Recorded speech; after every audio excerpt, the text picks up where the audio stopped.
ভোরের আলো ফোটার সাথে সাথে একে একে ভিড়তে থাকে নৌযান, কোনোটি ইঞ্জিন চালিত ট্রলার, আবার কোনোটি বৈঠায় চালিত নৌকা। এভাবেই হাজির হন ক্রেতা বিক্রেতা। বরিশালের বানারীপাড়া উপজেলার সন্ধ্যা নদীতে নৌযানে ভাসতে ভাসতে ক্রেতা আসেন দূর দূরান্ত থেকে। পণ্য বোঝাই ট্রলার নিয়ে হাজির হন বিক্রেতা। দর কষাকষি করে লেনদেন বুঝে আবার নদীতে ভেসেই ফেরেন গন্তব্যে। বেশি কিনে চলে যায় বাসা কুডেলা বাড়ায় বাসা করতে নগদ মাফি নগদ দিই বাহির নেই, কোনো আড়ত মারত নেই। ঠিক আছে, আড়ত মারত থাকলে এখানে খরচা বর্ষা আছে, হ্যাঁ 10টা খরচা হয়, আমার 10টা খরচা হয়, এখানে কোনো খরচা মশা নেই। বাজার তো এতে ব্যাপার হয় না, কুড়ো কয়টা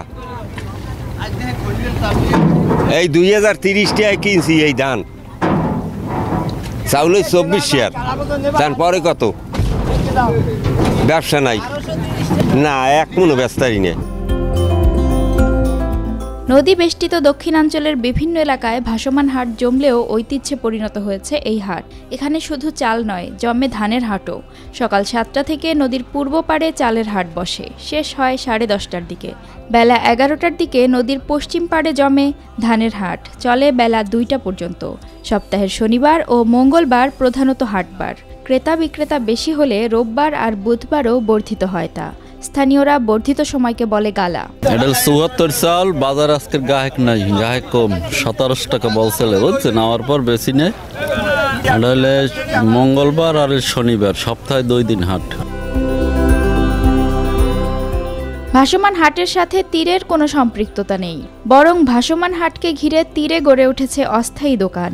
এই হাট নদীতে বসে বিধায় খাজনা বা আড়তদারও নেই, নগদ টাকায় হয় লেনদেন। এটা নগদটা ব্যস্ত হয়, ডালি কেনা টাকা বেশি লগে লগে টাকা পাই, আর মিলে তো দিলে ওই আনে টিটি কর্ম আনে, এই একগুলো দিলে আবার আসতে কাল পরি যায় টাকা, খাইবে কিস্তি কেটে আনা লাগে, আর এটা তো বেশি বাইলেই দেবে টা যাইয়া বড্ডে যাই ক্ষতিটা দেয় ধরো, বুঝছেন, এইরকম বেচা কিনাই। আইসি আজকে চাল নিতে তো আমন চাল খাই এই 12 মাস। এই আইসি আজকে তো এই মঙ্গলবার আট, আজকাল বিশিষ্ট আট, শনিবার আর মঙ্গলবারের বিশিষ্ট আট। এই আটে সবসময় যে কোনো জিনিস পাওয়া যায়। আজকের আইসি আজকের তো এই মোটা চাল মেলে না।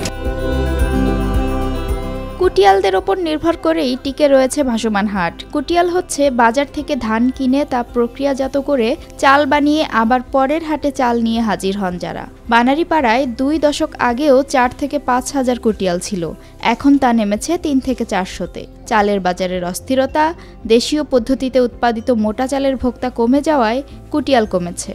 সবচেয়ে বড় ধস নামিয়েছে অটো রাইস মিল। এই চালটা বিভিন্ন দেশে যাইতো, এই চাঁদপুর যাইতো, মুন্সিগঞ্জ যাইতো, এরপর এলাকাবাসী বিভিন্ন আট আছে, বিভিন্ন আটে যাইতো, এইটাই খরিদ করে লই যাইতো।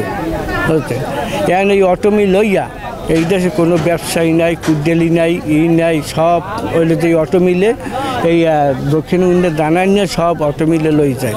মিলের চালগুলো চলে বেশি, লোকাল চাল চলে না। এখন মনে করেন টোটালে 50 জন লোক নাই কুডেল, মানে এভারেজে। আগে মনে করেন হাজার হাজার ছিল, শত না হাজার হাজার ছিল। এই ব্যবসা বাণিজ্য নাই তখন। বানারীপাড়া বহুত দিন ধরে চাল কিনি ভাই, এই 2 বছর তো আমার বেচা কিনে আমাকে খুব অসুবিধা, চাল চলে না ভাই, এলাকায় চাল খায় না। শতকে ধরেন 80% লোকে ধান পাইছে, এবং জাইলে চাল টোল মানুষে পায়, এর জন্য চাল চলে না। যার কাছে চাল বিক্রি করতাম এরা এই সমস্ত চাল পায়।